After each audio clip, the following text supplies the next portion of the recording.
but also the fact that UPDF swung into action quite swiftly right early, because senga badde penetrating zenga usanga bayingidde mu bitundu ebyenjawulo tebandi badde able kubatayiza. Major General Dick Prito Loom Arganti, up to now they are yet to establish the motive ekigendera kyabadde ki. But there is hope kubanga atugambye nti balina bebakutte alive, about 10 of them. About 13 bakwate alive. Yes. Era bali mu motoka mubalaba, and what I saw, these are young boys and girls, at least based on the photos we saw. These are young boys and girls that were captured. But moments like this, Doreen, zitujukiza sad events ezali mu Uganda mu mwaka gwa 2010. Abatujju aba Al-Shabaab abwe basalako abantu abali balaba emipira. It was around the same time. Yes, around the same time. The time ya World Cup eranga kati era bwe tuli mu World Cup. Era kati nga bwe tuteekateekera finals. Era ndowooza ensonga lwaki era poliisi yavuddeyo neyongera roadblocks ku kkubo okugezaako okutangira ebintu nga bino ebikolwa nga bino kubanga era n'abo abatujju bwe baba balumba oba abayeekera era bajjira mu mbeera eyo. So if our roads are secure, if security is in place, then tuba tusuubira nti nga naffe tutekinze that naffe ng'abantu tulina okubeera abeegendereza, tulina okubeera very responsible. We shouldn't live recklessly. If you can avoid some places, before ebikuŋŋanyirwamu abantu abangi, if you can avoid them, nobeere ewuwo n'olaba omupiira, nze ndowooza okwerinda kikulu. Prevention sometimes is better than you going out there and then at the end of the day nobanga wejjusa lwaki. Yeah, but you see, simanyi lwaki tu relaxinze nnyo. Me, I will not stop, throwing the blame to ourselves. Ngaba Uganda, that we take even our personal security for granted. Anti buli kimu tujuliza government. Government erina okutukuuma gwokoze eki in the first place. You're seeing Adam Kungu gwotamanyi ali mu kitundu kyo tomutegeera yeetala akira n'afuluma n'ayambala n'agenda n'akomawo ekiro ebiseera ebimu n'atakomawo. You don't even question. Muina abakulembeze, muina wa defense, muina chairman, muina all these leaders kuchalo. You have all this, security mechanism. Kubyalo, muina ba piso, muina ba riso, muina ba viso. These are people that you should actually keep in touch with. Kuba ntube mutategera mu kitundu. So you also have a role to play. Much as you're blaming government, you are demanding for security from government.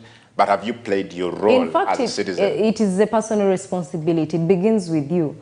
Kubanga kati waliwo ng'ebitundu ebimu estates zino zizekula zizijja mu bitundu tulaba nti community policing eyambyeko abantu kinnoomu beekolamu omulimu mu kitundu n'omanya nti muliraana wange ye Adam Kungu ne Adam naye n'amanya muliraana waddako. So if there is any strange incidents kiyambyeko okulwanyisa obubbi mu bitundu ng'ebyo because bwe mwekwatira awamu ne mbanga muli alert muba musobola okutayiza omulabe amangu ddala. Naye buli omu bwe yeesuulirayo gwe naggamba buli omu n'abeera mu kikomera kye nga tafaayo okulaba kikiri wa neighbor oba kuyamba oba bw'owulira alarm n'otavaayo kujja kutaasa munno zirinda boolwange. Yes. So kati awo walingawo emboozi gye batunyumizanga edda but that one is in the past. Legend twala naye toyisa mu kiryo kyange obukadde obubiri gundi galawo sijja kugala gwezuka ogenda ogalewo. Selfishness eyo. So when the animal came to eat them nekukusaako omu nga twala naye toyisa wange. Typical of it went and ate that person and again it came back for this one. So why is that important? It's a collective responsibility. Yes. You shouldn't leave it to security alone, but you've got to play your role. For example, Doreen, like we've just said, imagine singa abatuuze Ntoroko tebategeezeza ku security mangu. Just imagine danger yandibaddawo. Because olumu atuga nti they followed. First of all, they reacted very fast. Ne basuula enkesi zaabwe ne badeployinga mu bungi. Era bano bagenza okwegamula we bati nga UPDF ekola ki? But it originated or it started with the people. the people that saw individuals they suspected to be rebels and they alerted authorities concerned. You won't see such a story making headlines in all areas or all circles because the event very serious to tell our attention close and it is normal for UPDF to attack rebels but then I think they deserve credit and then of course it's all our responsibility to be our brothers keepers to take care of one another and to wish others well. Well, but security it might have fought these rebels, but has it also ensured that people, first of all, they are mobilized towards community policing? Has that one been done?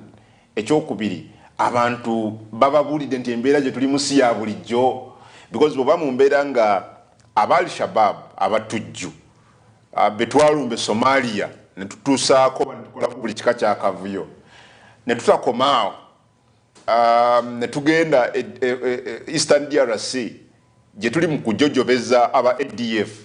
You don't expect them to sit and fold their hands. Definitely, they will find a way of revenging if they get an opportunity. So have we made our people know that the times we are in are not actually normal? They have really to be alert. Has that one been done okuva kusaidia security? Of course, nalabyeko RDC mbifaananyi ebimu nga akunga abantu nga babulira ekigenda mu maaso. But it was an emergency. They had to rush into action. Kati then kwongera okubuulira abantu n'okwongera okubateekateeka ebyondoza bigenda mu maaso era bikolebwa. Naye nga yes, tulina okubeera obulindaala. Yes. Ekitundu ekyo ekya Rwenzori, like you said rightly so, kibadde so prone to rebel activities, particularly ADF. And what about those semblance of, peace? Okuvira ddala abatujju bano babagoba mu Uganda ne bagenda DR Congo. But kituzaayo ku borders affe. It's not just enough for us to jubilate, celebrate, nti Uganda is safe border to border. It is of course. I think we've also got to tighten our security ku borders affe, given the fact nti abantu bano basobola n'okuyingira nga bakozesa porous borders. The other day security yali etugamba nti emundu zaffe zonna eziri munda mu ggwanga twazifunako fingerprints. Era osobola okumanya nti okay, emundu eno essasi lyavudde mu mundu eno, emundu eno yaani eri mu mannya gaani n'ebirala. Yeah, but there are guns that can enter our country illegally through the porous borders. What are we doing about that? Abokwerinda bateekwa kubeera bulindaala. Like ekyo fingerprints, it's a new thing. Kibadde tekiriiwo. So yeah, and those are they're doing whatever it takes to make sure nti bakuma security in between the porous borders because look, we are surrounded by countries as more conflict. Olaba South Sudan, olaba DR Congo, tulaba Rwanda, Burundi, bonna China, some sort of conflict. So that puts us in a very tricky situation. Even in Kenya, aba Al-Shabaab kibangwira okusala okuva Somalia ne bajja Kenya. So these groups are there. What are we doing about our porous borders? Okulaba ng'emmundu n'ebyokulwanyisanga bino tebiyingira illegally mu ggwanga lya Uganda. Of course, some of those are the challenges that are associated with landlocked countries. Nti temuyina full control. Of your borders. Yes, you can have the control in terms of security, but you don't have total control because you're surrounded. You're in the middle. Mpozi abatamanyi ntoloko eri ku border ya Uganda ne DR Congo. So bwe twogera ku border ndozo oba ofuna ekifaananyi oba osobola okufuna ekifaananyi nti challenges zibeerawo naye era ndowooza ebyokwerinda ku borders biri different okusingako waneeno kwa wano aba UPDF tubalaba naye on rare occasions naye eyo ku borders bali on standby. Balina posts kwe babeera full time okulaba biti ebintu ebitambula ani ayingira ani afuluma. Yeah, so nze ndoza UPDF, I still commend the UPDF for doing a good job in terms of security. UPDF is doing a good job. There we agree. They are doing a very commendable job. Ngabola ku Baba TV eyo screenshot of a tweet eya omwogezi w'eggye lya Uganda mu kusooka nga incident eno yakabeera awo yatugambye estimated 20 to 30 ADF fighters last night crossed River Semlik into Chanja in Ntoroko district. Our intelligence got wind of them and they were intercepted. A fight is on to decisively deal with the group. 11 of them have been put out of action. More details will be availed. Then after that, about 2 other tweets came up later on. Ngaziwa details kusonge eyo. That was, I think, the second. Yeah, that was the second tweet. Ngegamba combat results so far at Chapa village, Bweramure sub-county, Toroko district. Enemy side, 11 of the rebels were put out of action, 8 captured alive, 10 submachine guns charged from the enemy, and another gun, PK, charged from ADF Nebirala. So that was the second tweet before giving us the final one that indicated nti abantu 17 bebasobodde okubeera but wanalabyeko some of the photos nga ziri quite, you know, graphic, disturbing, and very disturbing, but at least 17 were put out of action, not the statement put out of action. Kitegeeza nti bakubye sasi ku nnyama. Sasi ku nnyama. Why can't they say that they were killed? Right? Put out of action. Put out of action because anti omulabe bwajja rebo bwabazze abatazze mirembe naye abazze to put you out of action kati gwe bw'omusooka. Hey, that is something to celebrate about. Yeah. They were put out of action. You know, Jampade reassurance, Doreen. I'm telling you, I'm one of the most, you know, happy Ugandans now. I was reassured that actually,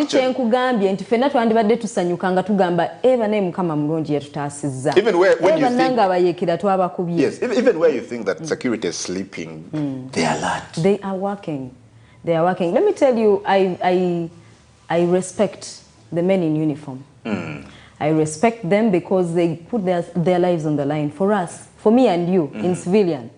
You understand? Chovola bera omuntu bwavayo na attacking omuntu ali mu uniform, omuntu aline mundu. Omuntu oyo ampe kirowoozo mulimba nebuuza alowooza choba yesize eki. You know, they are trained, first of all. They are trained to deal with criminality. Yeah. Then they have guns. Kati gwenovayo, and you know, we throw insults at them, we provoke them. So nenze ndoza twandibadde abantu bano tubawa ekitiibwa kubanga obulamu bwabwe. We need to give credit where it is due. Yeah. Security buli bwekola ensobi mbadde nnyo ku mwanjo okuvumirira ab'ebyokwerinda abatwalira amateeka mu ngalo, abatulugunya bannansi. I've condemned them and I blame them, and I always say that such acts are illegal and they shouldn't be, you know, condoned in any way. But where they do good, we need to credit them. Njagala kuwa kyakulabirako, Doreen, ng'oggyeko n'amagye ga Uganda.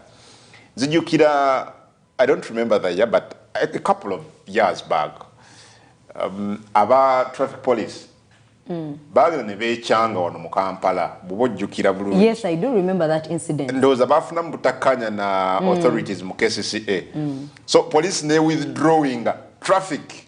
Olunaku lwali lumu. N'olunaku terwawera. Bagamba abapoliisi mugamba be baleeta jaamu ku kkubo baveeko leka ebyentambula bigende mu maaso. Oh my goodness. I remember that day I was on the road. Naye namala zaali like 4 hours 4 on the road. Hours on the road. Amakubo gonna nga motoka tezina weziyita, boda tezina weziyita. But these are the people you saw on the road and you assume they are. Anti bulijjo bwe tubalaba bwe babeerawo tugamba abo be baleese traffic, abo be baleeta jam, lwaki tebaleka emmotoka. Naye as Ugandans, by the way, we are very unruly on the road. Yeah. We are very indisciplined on the road. We don't follow traffic rules. Tetulina na kabuntu kano okumanya nti Adam yaina right of way. So Baba withdrawing just for hours and it was horrible. It was bad. Emotoka nezisika ku kubo, you know, olwa mu jam, amafuta goba wabaze nti gano gajja kuntuusa, you end up blowing it in jam. Yeah. So it was chatwe ekyokulabirako nti much as we see these people and insult them or think they are causing traffic on the road, they are actually doing a very good job. Because olaba enguudo zaffe ebitaala biri in some places. Not all roads have traffic lights to control traffic. Neera ne traffic lights tetuzirespecting kubanga bwolabanga teri akulaba osooka kulaba omupoliisi waali bwaba taliiwo ng'oyitawo nga weeyongerayo. So I think we need to credit people and respect people on their respective jobs, because without them osanga we wouldn't even be here. N'abalabe nabo kasita bamanya nti tewali byakwerinda. Because for example, one of the roles ya UPDF kukuuma nsalo za Uganda against external enemies.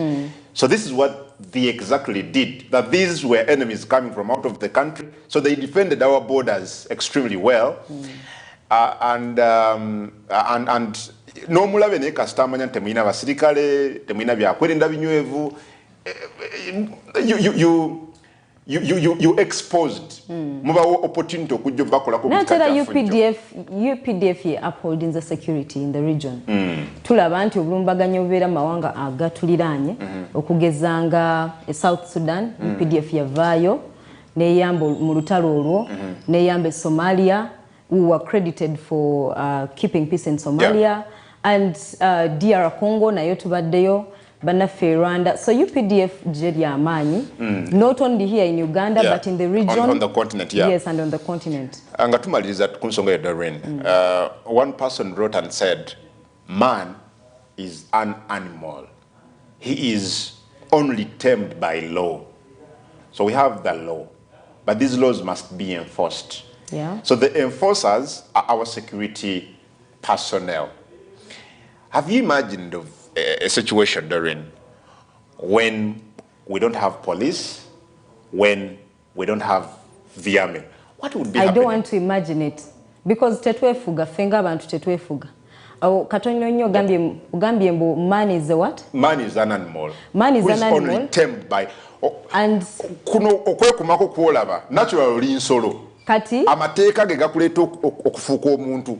Ninaka research ke nasoma nga kagamba nti the most deadly animals, the 10 deadly animals in the world, and number 1 ya leading yali mosquitoes. Ensiri yesinga okutta abantu abangi mu nsi. Abantu abalwala omusujja ne bafa mu nsi because of mosquitoes bangi. Then number 2 was man. Oh, it reminded me of what you said. Omuntu like tutingana otta abantu bano kola obulumbaganyi notta abantu bangi. So after mosquitoes we are second. Empologoma eri mu kya 10. What? Yes, while we think it's very dangerous, it's deadly, naye essa abantu batono n'omuntu bebasinga okuba ab'obulabe. Awo wenyini wenjagala tukome. Doreen, Mwesige Adam Kongusa, Simon Miyanga Lutaya, twetolamu katono tujja n'ensonga endala olukusawa 3 nkukwase Miyanga ne Honorable Betty Nambozi Bakireke, member of Parliament owa Mukono Municipality. Katujje tavaawo. Gangamuka Baba TV.